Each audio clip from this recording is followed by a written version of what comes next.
Welcome to the Baccus Showcase, episode number 1. The aim of this series of short videos is to take examples of figures from our ranges and present them in greater depth than we can manage on our website. We provide a short taster of what is available in terms of rules and opponents for the army in question, and finish off with a quick guide to painting and presenting finished units.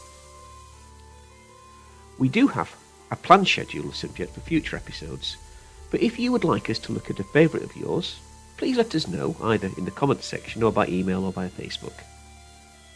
So, with all that out of the way, let's look at some early Imperial Romans. Now, the Roman army of the 1st and 2nd century CE has to be the single most recognisable and popular wargames army for the ancient period. Its regular organisation and appearance makes it familiar to those who are new to ancient wargaming, and the huge amounts of reference material available means that painters have a lot of inspiration and ideas when they first begin to wield a paintbrush in earnest.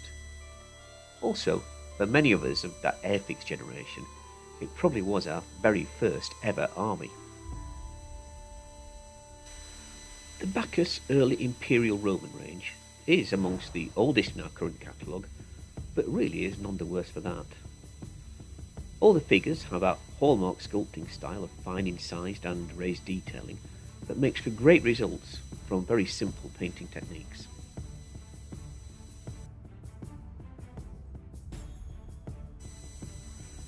AIR 1. Roman Legionaries. The archetypal Roman soldier, instantly recognisable to anyone. These legionaries wear their distinctive lorica segmentata body armour and the helmet with a wide neck guard. They're armed with a pilum-heavy javelin and stabbing gladius sword. However, the single feature that screams Roman legionary at you is the rectangular curved body shield, or scutum.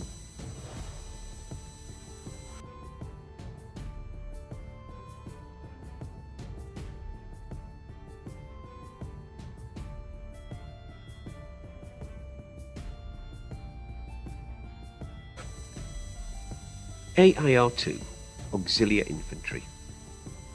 Now, the Legionaries may be the headliners, but every Roman army has a strong supporting act in the form of the non-citizen Auxilia cohorts. There were substantial numbers of these troops serving with every Roman army, often doing the hard work of soldiering, leaving the Legionaries to get on with feats of civil engineering and intimidating the locals. These figures are protected by a mail shirt and metal helmet. They carry spears and flat oval shields, often painted with the identifying motifs of their cohort.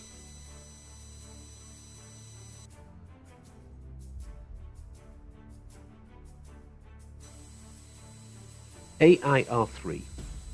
Auxilia Cavalry. Now, I think it would be fair to say that for all their excellence as heavy infantry, Roman citizens did not prove to be great cavalrymen. So for this arm of service, they relied on auxiliary troops. Armed and equipped similarly to their infantry counterparts, the cavalry performed a large number of essential roles for the army and were an indispensable part of any force.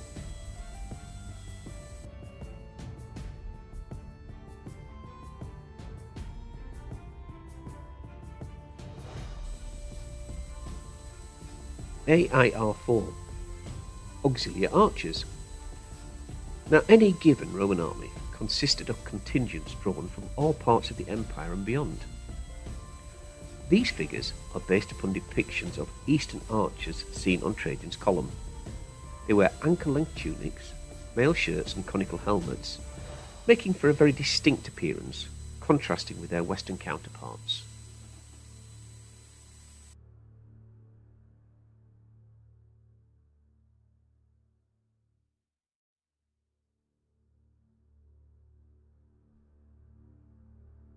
AIR 5. Bolt throwers. Each century of legionaries could deploy a bolt thrower, meaning that a full legion had up to 60 at its disposal.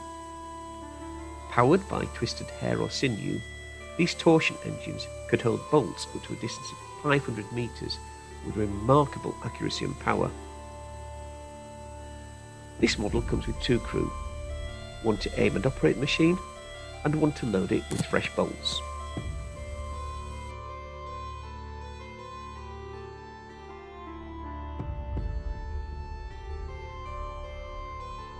AIR6 Roman generals. Legates, tribunes, prefects. These are men at the very top of Roman society, given their rank by means of their social status or as part of their political education.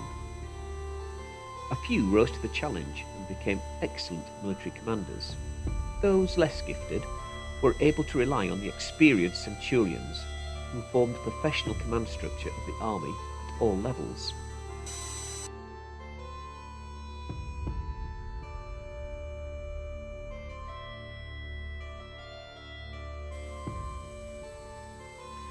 This particular Roman army belongs in what is commonly known as the Ancient Wargames period. There are a huge number of rule sets out there, all of which have their adherents and supporters, but for our purposes, we focus on just two. Firstly, we have our own Polymos SPQR rules, which follow our practice of concentrating on command and control of armies and abstract a lot of minutiae about specific weapons and armour types. These rules cover the period of the dominance of the regular Roman legionary, approximately 100 BCE to 200 CE. Polymos SPQR caters for 3 scales of actions, the smallest of which features just 20 units per side. Now the other set that we highlight is the hugely popular Hail Caesar rules from Warlord Games. Now these cover a much broader span of history, enabling you to theoretically pit your army against anything from Sumerians to Normans and all points in between. In practice, most people stick to historical opponents. Now, as I said before, there are a large number of alternative rule sets out there, many with their own take on army compositions and basing. We cannot provide army packs for every set of rules, but we do offer a facility for you to build your own army by choosing specific units. This option is available for all of our Ancients ranges.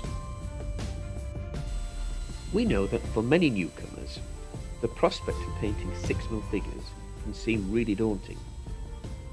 However, as any experienced 6mm gamer will tell you, it really is far simpler than you could think. Basic painting techniques will be covered fully in other videos on this channel, but the following short example should give you an idea of how quick and simple a process this really is. We always start from a black undercoat, and in this case the first stage is to dry brush the armour on the rear of the figure in silver, put some on the helmet and the top half of the pilum. Then a quick run across the tunic in a dark red. As you can see, I've done the sleeves on these models, but it really doesn't matter if you want to omit them.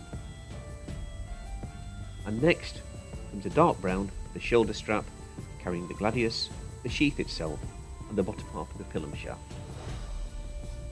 The painting doesn't have to be exact, as you've seen from these models. None of these little blemishes will show on the finished items.